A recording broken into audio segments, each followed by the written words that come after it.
for all of your true crime enthusiasts. A character analysis, a profile, if you will. People are not often seen by the true colors of their nature, and if everybody listened to Cyndi Lauper and let their true colors shine on through, the world would be rather dull. There would be no mystery. And in the cases of the ill-intentioned, revealing one's true colors too soon may ruin a plot, plan, play, or scheme. This is certainly the case for Edgar Allan Poe's character Montresor in his short story, The Cask of Amontillado. Montresor is a vengeful, methodical, and manipulative character. Hopefully revealing his true colors through this analysis might make you think twice about throwing shade. Wisecrack YouTube channel and its series Thug Notes does a great summary of this story, but what you need to know for this character analysis is that the whole story is centered around a conflict between Montresor and Fortunato. The interesting thing is that Fortunato is probably never aware that a conflict even exists, but Montresor is, and Poe lets us know right off the bat. For 1,000 injuries of Fortunato I had bore as best I could, but when he ventured upon insult, I vowed revenge. This insult, whatever it may have been, given by Fortunato to Montresor, is too much, and Montresor cannot let it slide. And to quote Wisecracks, haters gotta go. That saying is not a huge leap considering Montresor's family motto. Neome me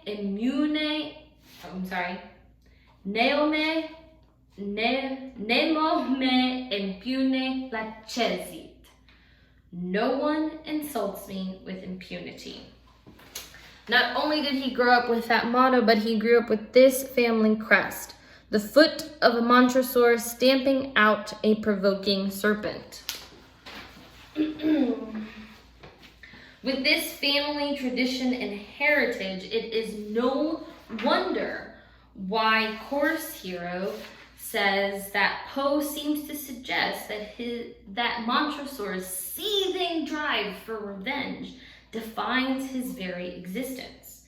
It is this definition and the conflict of this tale that affects Montresor by providing him motive, the motive of necessary revenge. The rest of the story is Fortunato explaining the scene of, the rest of the story is Montresor explaining the scene as he brings Fortunato to his demise. Just by manipulating him, he doesn't have to carry Fortunato into the niche to lock him in. Fortunato walks in all by himself because Montresor is a methodical and manipulative character. Edgar Allan Poe's The Cask of Amontillado is a chilling story, but not just because it is a story about murder, being buried alive even. It is chilling because of the character Poe has created. A Poe scholar named Thompson says that Montresor's lack of remorse should be no surprise. I agree with that.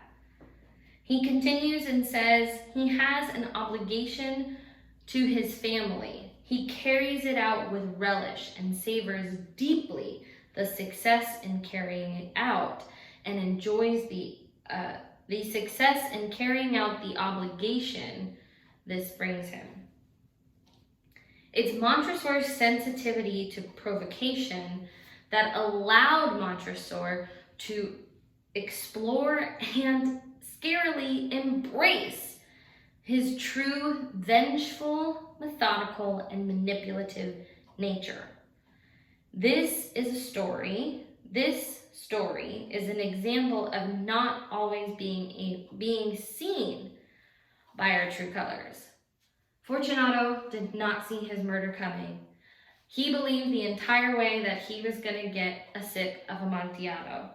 If he could have seen, if he could have picked up the clues of the manipulation and the fire in his eyes, his insistence of getting rid of him, if he could have picked up on those notes, he may have been able to save himself.